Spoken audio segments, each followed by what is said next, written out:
যেসব অঙ্কগুলো রয়েছে সেই উদাহরণগুলো থেকে আমি কিছু অঙ্ক তোমাদের দিব। তো তোমরা অঙ্কগুলো দেখবা এবং যদি ভালো লাগে তাহলে এই চ্যানেলটিকে সাবস্ক্রাইব করে দেবা। সকলকে ধন্যবাদ। তো দেখো এবার তোমাদের অঙ্ক শুরু করা হলো। দেখো তোমাদের 1 নম্বর অঙ্ক যে তোমাদের বলা হলো যে একটা ধরো যে কোনো একটা তোমাদের পেন্সিল বা বই বা যে কোনো বিষয় নিয়ে বলা হোক, তো তোমাদের আমি কলম বিষয়টা বলবো। হ্যাঁ, তো তোমাদের আমি বললাম যে 15টি পেন্সিলের 15টি পেন্সিলের দাম, বললাম 15টি পেন্সিলের দাম 90 টাকা। ওকে, আমি কি বললাম? 15টি পেন্সিলের দাম কত বললাম? 90 টাকা। তো এখানে বলা হলো যে 15টি পেন্সিলের দাম 90 টাকা হলে 5টি পেন্সিলের দাম কত? কি বলা হলো? 5টি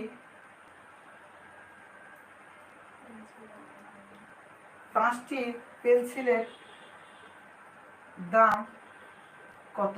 ওকে, তোমাদের বলা হলো যে 15টি পেন্সিলের দাম 1500 দাম কত বলা হলো? 90 টাকা। তাহলে 5টি পেন্সিলের দাম কত?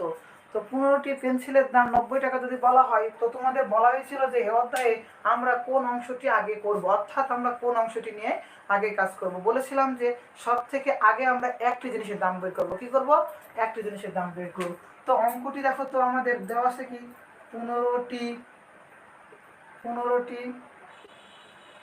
15টি পেন্সিলের দাম কত দেওয়া আছে? 15টি পেন্সিলের দাম দেওয়া আছে 90 টাকা।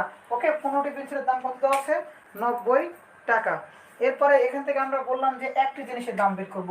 তো এখানে লিখবা যে একটি পেন্সিলের দাম, তাহলে আমরা কি করব?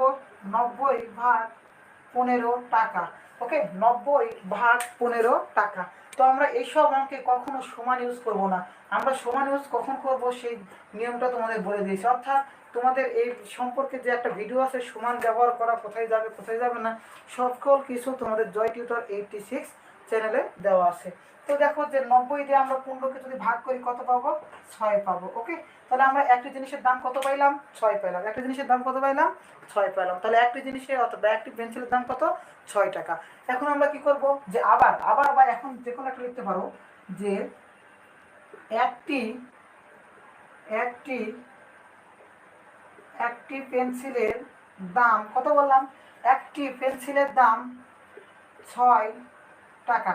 ওকে, একটি পেন্সিলের দাম 6 টাকা হলে কয়টি পেন্সিলের দাম আমি বের করতে বলেছি? 5টি। কয়টি বলা হয়েছে? 5টি।